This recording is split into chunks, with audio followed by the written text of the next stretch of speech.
insurance allow the 2 month of your prescriptions, go ahead and take that. You don't know if this hurricane might miss us and the next one doesn't.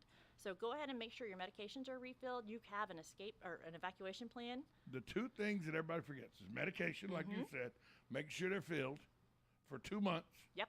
And you know the one thing that people, it always amazes me in a debit card world. We forget that debit card machines are powered by electricity.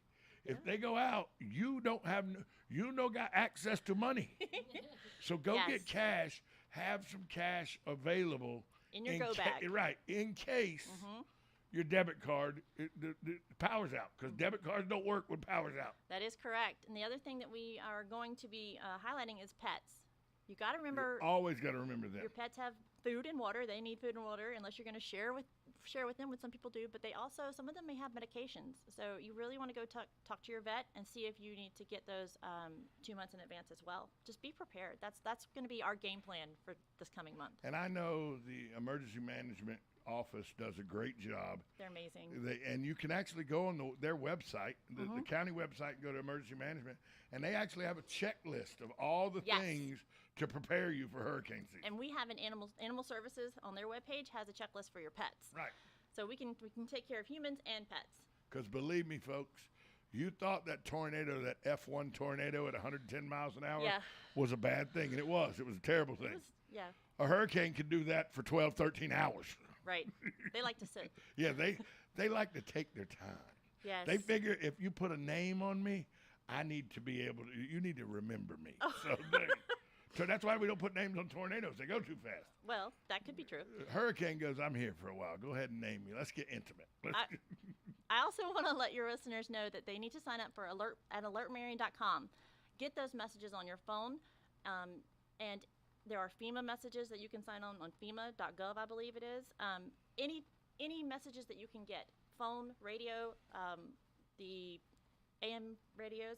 AM radio. Yes. We during hurricanes, we broadcast 24/7 live as long as we can. Yes. I literally, for Irma, I broadcasted for like 3 hours and then got relieved, but it was. You guys were on, though, and that's very important. Yeah, very important that you stay on. And ham radio operators become very important during hurricanes. They camp out with us in the Emergency Operations Center. So every method that we can use to get information out, it doesn't matter if we have electricity or not, we're going to try to do it. And here's the other thing you need to know about hurricanes. Once the storm passes, do not, let me reiterate, do not become an immediate looky-loo that needs to get out and see what damage there was. Thank you. Because you're in the way of emergency personnel that are getting out to help people that may need help. Right. And you're getting in the way of cleanup crews that need to get the mess out of the way so life can go on. Don't be a looky-loo. Look at what happened in your own yard. Yes. Don't get in your car and start driving around. Thank you. Thank you for that. We are only off the road as emergency responders when the winds are too high. Right. There's only a few hours that we're off the road. So we get right back on the road. We're clearing the roads, making sure the stoplights work, which a lot of times, please treat them as four-way stops, by the way. But we're working hard the moment we can get back on the road. So please allow them some space. That means you don't get back on the road the moment you can. That's correct. So hurricanes, it's very important, and we say this every year. I know. And people that have lived here go, okay, we know what we're doing. We know it. And you're the same person that's complaining because you forgot to gas up your car. That's right. You're the same person that's complaining because there's no light bulb, there's no flashlights. You're the same person complaining that the perishable items are all gone off the shelf. The non-perishable items are gone off the shelf. Yes. The canned goods. Yeah, the guy or girl who said, I know what I'm doing. I'm from here. Yeah, whatever. And don't become part of the problem. So please, you talked about generators earlier. Please don't use generators inside. No. That's going to be one of our big hits. That's the number one preventable death during hurricane season. And people, I know a family here. It happened in Marion County probably 8, 9, 10 years ago. Well, no, farther than that. 2004 when the big hurricane came. Yeah, 1, 2, 3 after each other. They had a generator in the house, not even in the garage. Oh boy, yeah. Thought opening the windows would ventilate enough. Right. You don't pull your car in the house during the winter to keep warm if your heater doesn't work, do you? That is a very good analogy, actually. God, but the whole key here is prepare. Yes. Don't wait till the storm is imminent. Correct. And thank you for spotlighting And if the that. storm misses us, there's one probably right behind it. So relax. It's a whole season. Yeah, They keep extending the season. They so, do. Ugh. They do. And it's been last 3 seasons in a row we've gotten to the auxiliary names every year. Correct. And that's a little scary. That's a little scary because they got 22 names, and then you get into the auxiliary names. Right. And we start going Greek alphabet. Yeah. Whew. So let's talk about something that I know a little bit about. Just a little bit. And that's the litter task force. I told Galen this morning when he said that litter wasn't a problem like it was in the 70s. I go, I don't know. We pick up, 1.4 million pounds annually. Takes 4,000 man hours to pick it up. Last time I checked, that's a lot of garbage. It is a lot, and that's only county roads. Yeah. These are county stats. Yeah, this is county stats. We didn't talk about Denellen, Bellevue, or Ocala, the State city roads, stats. State interstate, roads, yeah. interstate. We didn't talk about that. Yeah. I mean, 1.4 million pounds. yes. 4,000 hours that taxpayers are having to pay for people to clean up the roads. That's right. But thankfully, we have the 40. We only have 40, but again, 40 is more than one. 40 volunteer groups have adopted portions of roads. We still have many more. We need 400 volunteer groups to that. adopt That's why roads. I'm here. So the litter task force, it's one of the things, and I've been on different boards throughout my life. Started as in my fraternity. I was I was an officer in my fraternity and everything in college. This board is the most squared away board I've ever worked for, and I'm on the historical commission now, which we do a good job, but it's not as squared away as the 32 I think there are of us from on so many different sectors of our community. And I think that's the key, is if you're going to reach everyone, you've got to have a representative. Thank you, of Michelle that Stone. community. I apologize. Did I take her No. steer? No, that's who nominated me to be on this Oh, committee. Good. Thank yes. you, Michelle Stone. She knew what she was doing. Well, I don't know about that, but But yeah, we want to get rid of the 128,000 pounds collected only in February of this year. right. I mean, that's 1 month. No, that's 28 days. That ain't even a whole month. Oh, see? That's an abbreviated month. Yeah, exactly. That's not what we pride ourselves in being. The horse capital of the world, scenic, beautiful Marion County. Litter should not be a part of our community at all. Don't horse around. That's all I can tell you. Oh, there we are. That's all I can tell you. You'll know what that means a little later on. That's a teaser. I like it. We do have May 24th, 1:30 p.m. is the next commission workshop. We're going to make, you guys are bringing recommendations to the commission. We're bringing recommendations to the commission. We're starting. I will be in attendance. And by the way, I make it a habit of not going anywhere near county commission meetings. Oh, goodness. Because, well, it's because of my personality and mentality. Mm-hmm. I literally, it's a chore for me not to stand up in those county commission meetings and go, hey, idiot, you've already had 6 other people say that. Sit down. They got business to take care of. And that's not really conducive to a good meeting for the commissioners, so I try not to show up for that reason. They still take care of business. They do, but amazing. But when I hear the stories of how they start at 9 in the morning and get out at like 11:30 at night. At night, mm-hmm. And I'm like, that's because you probably had 70 morons that said the same thing over and over and over again when you had already got it the first 8 times they'd beaten the dead horse. But we do allow the public to comment. I know you do. Everyone has a voice. Which is the reason I don't come. Because I would stand up and say, hey, you moron. See, so don't start. Okay, Yeah, I got you. We will also have it online, so maybe that's a better resource that I can say. I do watch it online. MarionFL.org. Yeah, I watch it online. So for our passionate members, maybe. No, for a guy like me who would tell people to shut the hell up. Oh, boy. Yeah. But it is actually watching online Mm-hmm.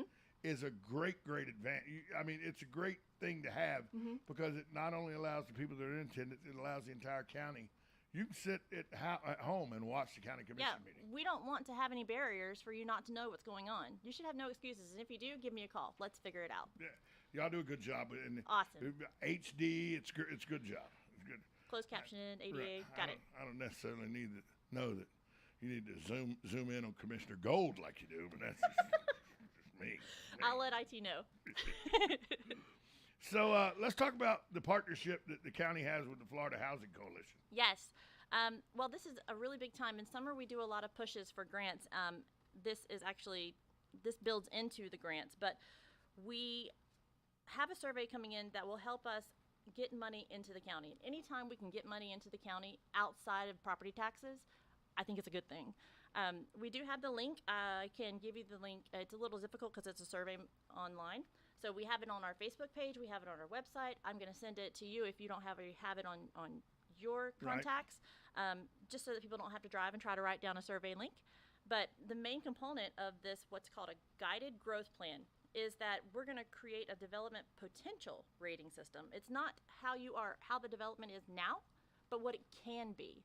So we're looking into the future, and we want to make sure that we have funding to get that development to where it can be. Right, because right now we're developing like gangbusters.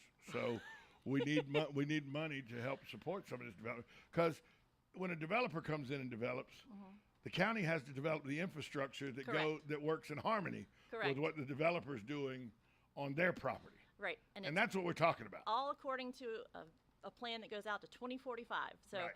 The comprehensive plan. We want to make sure that we not only grow to meet our needs, but that we do it smartly. And we want to make sure we do strategic growth. And that's one of the ways that we can do that. And so that's why I want to make sure to get this survey known to your reader or to your listeners, and then I'll get you the link.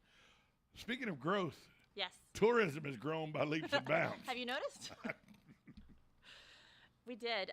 They had a record-breaking February, the same February that I gave you the stats for the litter. So let me just tell you, 128,000 pounds of litter in the same month that we had a record-breaking tourism. That's not what I want our visitors to see. No, the first thing they need to see is not garbage. Correct. So we're obviously a destination, and especially ecotourism. We want to make sure that we maintain the nature and the flora and fauna here, and the way we do that is back to the litter task force. So I do want to give our tourism, actually the Tourism Development Council, but also the Visitors and Convention Bureau staff, they're amazing, and they know how to reach outside of even the state and international. We are an international destination.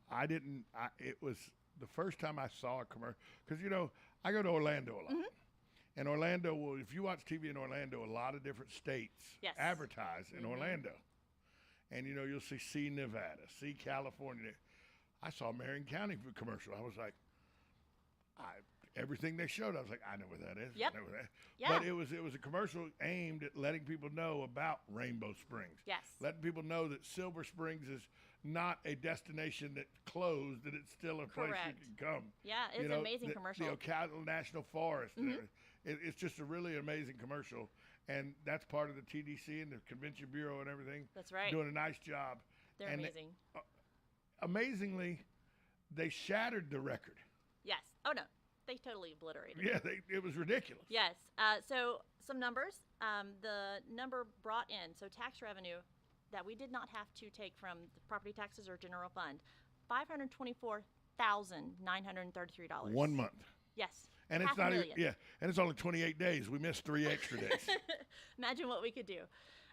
So more than $100,000 more than our best month, our best 31-day month was in February. So we are a destination, and not just for our visitors, but for our residents is the reason why that's why the reason we push the litter task force so hard. And you're about to spend $1.9 million to beautify the Hagee-Berry Park on Orange Lake, which will only allow another access to Orange Lake, which brings more dollars into the community and ecotourism. That's right. And one thing about parks is they're maintained to the T, and in order Couillard and his folks do a good job. Yes, he does. I don't say that. I don't say, well, I do say that because he's on the same committee with me in the task force. He's awesome. They are a great group to have. I love working with them. They're one of my departments that I'm assigned to, and I love the fact that they do programs and services for every age, just like the library. No one is missed out. If you're here, there, and everywhere, it doesn't matter what age you are or where you're from or if you're a resident. A lot of people think that maintaining the parks and Park and Rec is for athletics for kids. Mm-hmm. There's a whole lot more at Park and Recs than just maintaining athletic things for kids. Since we opened up the pickleball courts at Cohadjo, that place is booked. Booked. We got a waiting list. Booked. Real quick, we got about 30 seconds. Yes. Tell us about a safety program award. So we got a safety program reward from our human resources has a risk and benefits section. We have lowered our number of accidents in the county for county vehicles, county employees. We're down to 18%. What that means is each fiscal year we've decreased. So I wanted to make sure that I mentioned, I'll say Sherry Wiley and Thomas Futch on the radio. They're a member of our team. They were honored by the Public Risk Underwriters of Florida. So statewide, we're being recognized for our safety and the fact that we are not spending time and money on vehicles and staff injuries. Stacy Causey. Yes, sir. Stacy Causey from the County Commission. Thanks for being here and joining us. You bet. Thanks for everything you do for the county. And, you know, this was so important to me that we blew off the national news so we could get it all in. Well, I feel awesome. So, thank you. And, you know, 2 weeks from now, if you want to come back, come back. Oh, well, thank you. Yeah. Just tell Kathy she can take another hiatus. She might not let me. She probably won't. Stacy, thanks so much. Yes, sir.